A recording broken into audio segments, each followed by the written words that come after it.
Activity 7. Listen to the following process.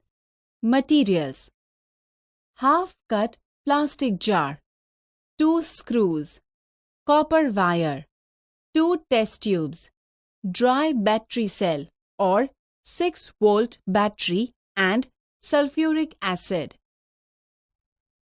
Procedure: take a plastic jar, half cut as shown in the figure.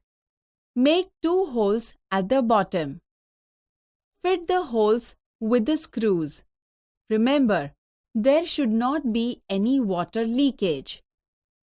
Join the outer ends of the screws with a battery or a dry cell. This is our voltmeter. Now, fill half of the voltmeter with pure water. Add 4 or 5 drops of sulfuric acid. The water will become a good conductor.